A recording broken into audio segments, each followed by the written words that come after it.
नमस्कार दोस्तों, जय मां विंध्यवासिनी, हर हर महादेव।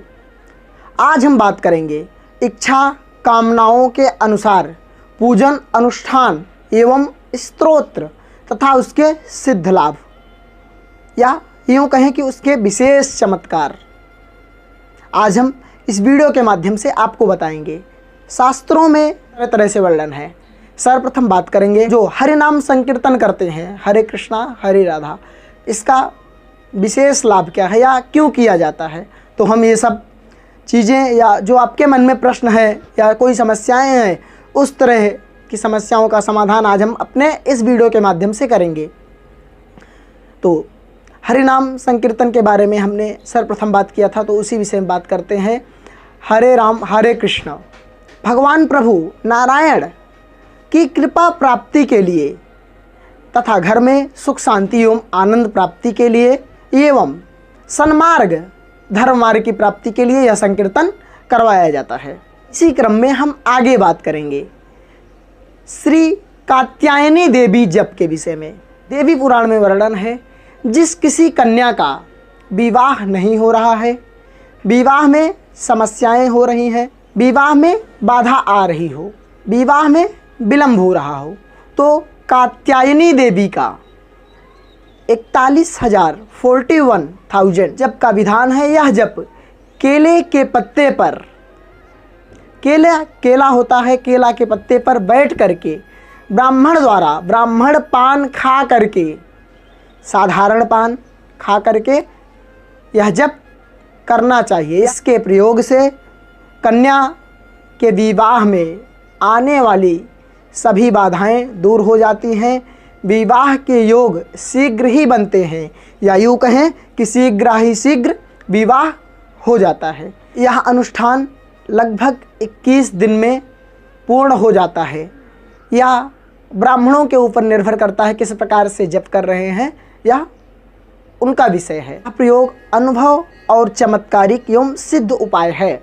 इसी क्रम में आगे बात करेंगे बटुक भैरव स्तोत्र। इस स्तोत्र पाठ करने मात्र से ही महामारी, राजभय, अग्निभय, चौर भय, उत्पातनात् भयानक समस्त भय से मुक्ति मिल जाती है। इसमें बटुक भैरव का पाठ अति लाभदायी तथा हर प्रकार की समस्याओं का समाधान करता है।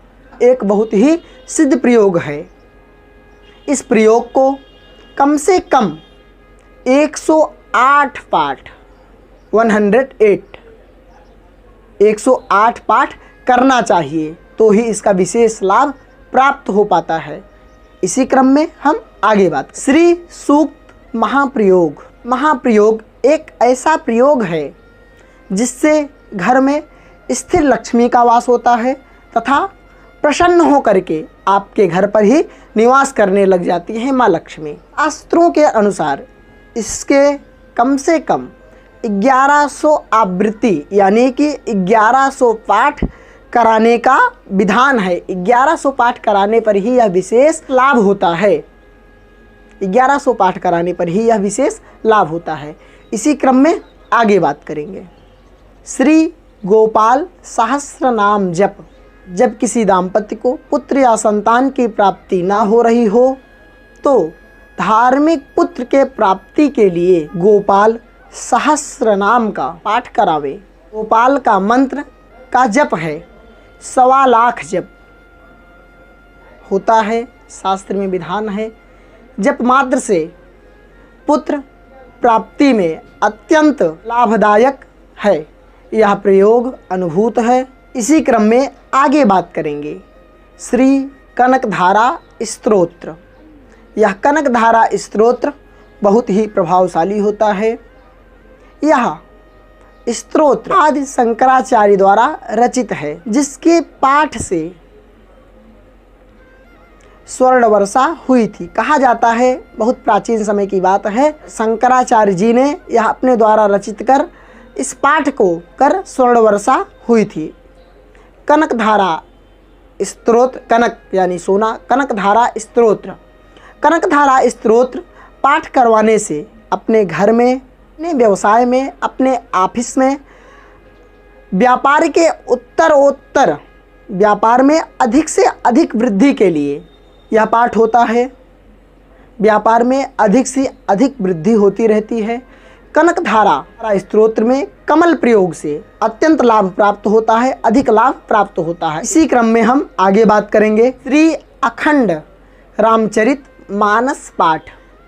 यह तुलसीदास गोस्वामी श्री तुलसीदास जी के द्वारा रचित है। इसमें मानस के 7 कांड हैं, जिसका पारायण यानी कि पाठ अनवरत यानी कि बिना रुके चलता ही रहता है। इसका पाठ चलता रहता है, इसीलिए अखंड पाठ कहते हैं। यह पाठ लगभग 20 से 25 घंटे में पूर्ण होता है।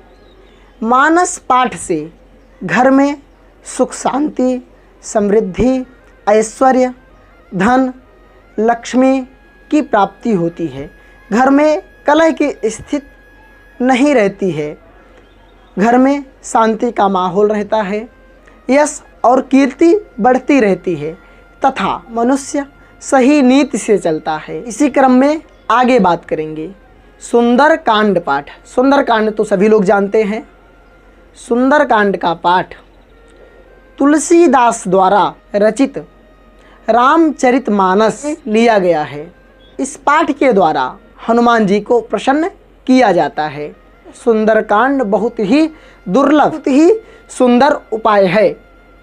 सुंदरकांड का पाठ लाभदायक होता है। वैसे कम से कम 108 पाठ ब्राह्मणों द्वारा करवाया जाता है तथा अपने अपने सुविधा अनुसार भी लोग करवाते हैं, 1 पाठ 2 पाठ, लेकिन इसका शास्त्रोक्त विधान है कि यह 108 पाठ ब्राह्मणों द्वारा करवाया जाता है। इसी क्रम में आगे बात करेंगे श्री हनुमान चालीसा पाठ। हनुमान चालीसा का महाप्रयोग जो कलयुग में मनुष्य के लिए अमृत के समान है। मनुष्य के जीवन में यानी कि जीवन का आधार ही है। इसका पाठ प्रतिदिन करना चाहिए सभी को। हनुमान चालीसा का पाठ प्रतिदिन करना चाहिए, परंतु विशेष रूप से 41 दिन में पर डे यानी कि प्रतिदिन 100 पाठ करने का विधान है। प्रतिदिन 100 पाठ करने से कोई भी महत्वपूर्ण कार्य जो हमारे आपके काम नहीं हो रहे हो, अत्यंत महत्वपूर्ण कार्य हो, इस अनुष्ठान द्वारा महत्वपूर्ण कार्य पूर्ण हो जाता है। हनुमान जी की कृपा बनी रहती है। इसी क्रम में बात करेंगे हम बजरंग बाण। बजरंग बाण के पाठ से मनुष्य स्वयं को सुरक्षित करता है। स्वयं अपने रक्षा के लिए बजरंग बाण के पाठ से मनुष्य सुरक्षित रहता है। इसका कम से कम 52 पाठ करके हवन करने से विशेष लाभ प्राप्त होता है। इसी क्रम में बात करेंगे श्री सुंदरकांड वाल्मीकि रामायण। वाल्मीकि रामायण के सुंदरकांड का पाठ करने से संतान बाधा दूर होती है, सारी कठिनाइयाँ समाप्त हो जाती हैं।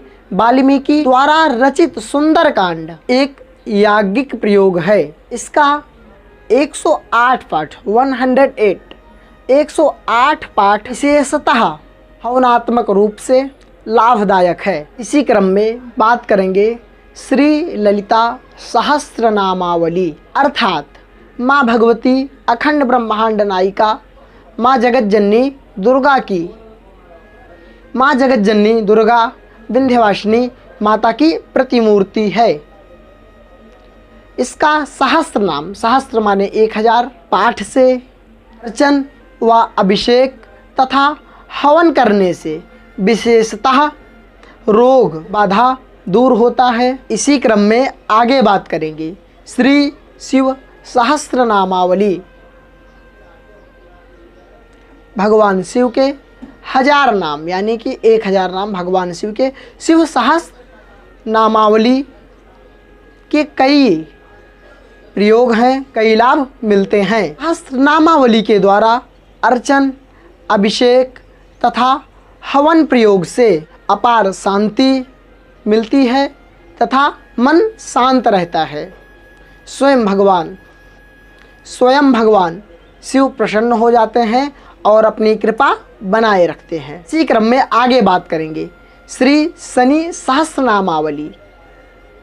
शनि के प्रकोप या शनि की 7.5 या शनि की 2.5 चल रही हो तो शनि के प्रकोप से तरह तरह से समस्याएं आ रही हो तो शनि सहस्त्र नाम का प्रयोग किया जाता है। शनि सहस्त्र नाम का प्रयोग विशेष फलदायी होता है। इसी क्रम में आगे बात करेंगे श्री शिव पुराण। श्री शिव पुराण की महिमा शिव जी के बारे में है। शिव जी की महिमा का वर्णन किया गया है विशेष रूप से। शिव पुराण में भगवान शिव के विशेष रूपों का वर्णन किया गया है तथा उनके अवतारों के बारे में विशेष जानकारी दी गई है। यह प्रयोग विशेषतः श्रावण मास में या पुरुषोत्तम मास में विशेष रूप से पाठ बैठाया जाता है। इसी क्रम में आगे बात करेंगे श्रीमद् देवी भागवत।